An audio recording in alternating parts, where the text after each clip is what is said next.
How did Clark get injured? Full breakdown of Indiana Fever star's new injury that ends her 185-game streak.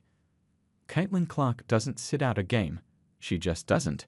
She's played through sprains, eye pokes, harsh screens, double teams, bad calls, and back-to-backs.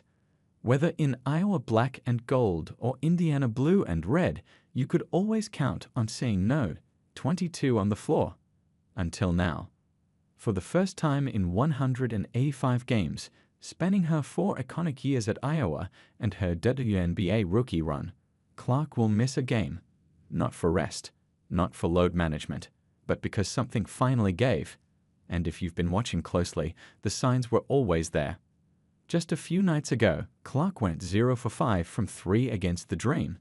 It was the first time since January 2022, broke her 140-game streak, that she didn't hit a single 3 in a game. That was a red flag, and for someone who thrives on long-range firepower, that kind of cold spell felt off. Then came the Fever's tough home loss to the Liberty. A physical, down-to-the-wire 90-88 game. And apparently, the breaking point. And just like that, the puzzle pieces start clicking. The missed threes. The labored drives. The dip in her trademark burst. It wasn't just a slump, it was a signal. Clark had been nursing that left quad since the spring. In fact, she sat out the Fever's preseason opener on May 3. Ironically, also against the Mystics, to manage it. Indiana still eked out a 79-74 win without her, but the warning light was on. When head coach Stephanie White was asked whether the injury happened after the Liberty game, her answer was swift, yes. In fact, according to White, Clark reportedly told the staff she felt pain in her left quad after the game. Further investigation and an MRI revealed a new strain, not a flare-up of the preseason issue, but something different. The team hasn't disclosed the grade of the strain, which could range from grade 1, mild, to grade 3, severe. But regardless of severity, the implications are clear. Clark will be sidelined for at least a couple of weeks, with re-evaluation set for June 9. No timeline, no promises. That said, a 2-week recovery window suggests it may not be as serious as initially feared. If the team is targeting June 9, there's reason to believe it's a manageable tear, something that likely won't require surgery. Expect to see Clark courtside in a knee brace with ice, compression, rest, and a lot of ibuprofen in her near future. But yeah, the streak is over.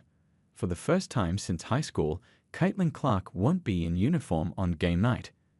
And fittingly, her next missed game comes against the Mystics, just like that preseason opener. Only this time it counts.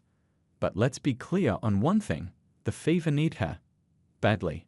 Clark leads the league in assists at 9.3 per game. She bends defenses, draws doubles, and spaces the floor like few rookies ever have. With her on the court, Indiana boasts an offensive rating of 107.5. Without her, that plummets to 82.2. In fact, Clark's revaluation date, June 9, comes 2 days after that highly anticipated third showdown with Angel Reese and the Sky.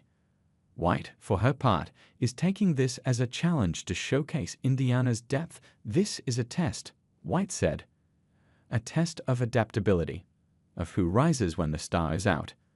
Last time Clark sat, Sydney Colson filled in, and Sophie Cunningham stepped up to dominate all 3 major scoring categories, 21 pits, 8 rebounds, and 4 assists. Expect more of the same now, more Lexi Hull, more Mitchell, maybe even a surprise breakout from the bench and rookie Michaela Timpson. But one thing is certain, the WNBA's brightest light is dimmed for now. The streak is broken, Caitlin Clark won't play, and Indiana will have to find a way to shine without her.